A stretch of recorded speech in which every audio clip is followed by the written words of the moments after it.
Have you ever wondered how the Catholicism influenced the flow of Greek language and literature to Western Europe?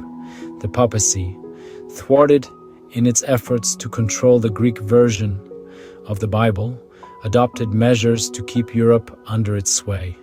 One of these was opposing the spread of Greek language and literature to Western Europe.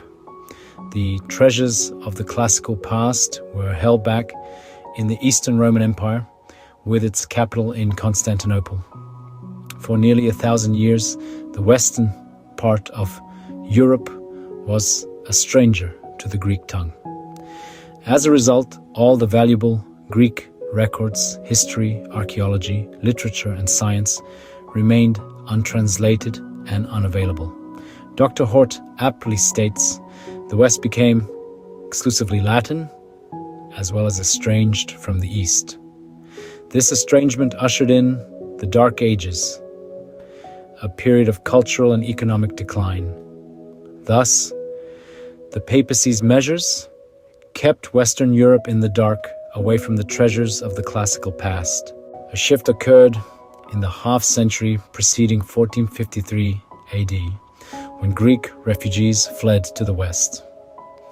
These refugees were not mere victims of circumstance. They were carriers of a rich cultural heritage, stewards of the Greek language and literature. They brought with them the treasures of a civilization that had long been estranged from the rest of Europe. The fall of Constantinople in 1453 was a watershed moment in history. The city, once the capital of the Eastern Roman Empire, was now in the hands of the Ottoman Turks. Amidst the turmoil, there was an unexpected boon. Thousands of valuable manuscripts were secured by cities and centers of learning across Europe. These precious texts, once hidden away in the East, now found new homes in the West. This influx of knowledge, along with the arrival of Greek refugees, served as a catalyst.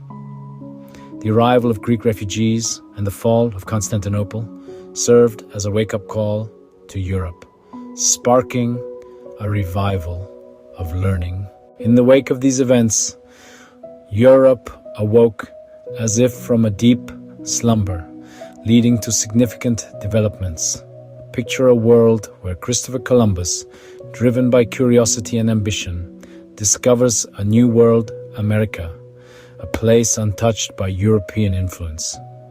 Now, imagine a scholar named Erasmus with an unquenchable thirst for knowledge, who brought the Greek New Testament back to life, making it accessible to the masses. Then enter Martin Luther, a theologian with a fierce spirit, who had the courage to challenge the corruptions of the Latin Church, shaking its very foundations. These were not isolated incidents, but significant milestones in a swift revival of learning and the Reformation that followed. The darkness of ignorance was dispelled, and a new era of enlightenment dawned, characterized by curiosity, discovery, and a thirst for truth. These events marked a turning point, breaking the hold of the papacy and leading to a period of enlightenment and reform. There was a second measure adopted by the Pope that held the Latin West in his power. This involved reaching out to Jerome, a monk of Bethlehem, who was reputed to be the greatest scholar of his age. The Pope sought Jerome's assistance in composing a Bible in Latin, similar to the one previously adopted by Constantine in Greek. Jerome, the hermit of Palestine, responded to the Pope's appeal with great enthusiasm. His learning was only surpassed by his boundless vanity. Jerome was provided with ample funds for the task, and he was assisted by a team of dedicated scribes and copyists.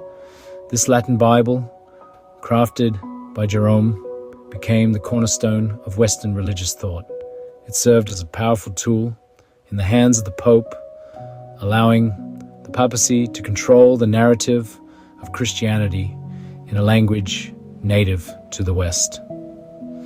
This measure further consolidated the Pope's power, shaping the religious and cultural landscape of the West for centuries to come.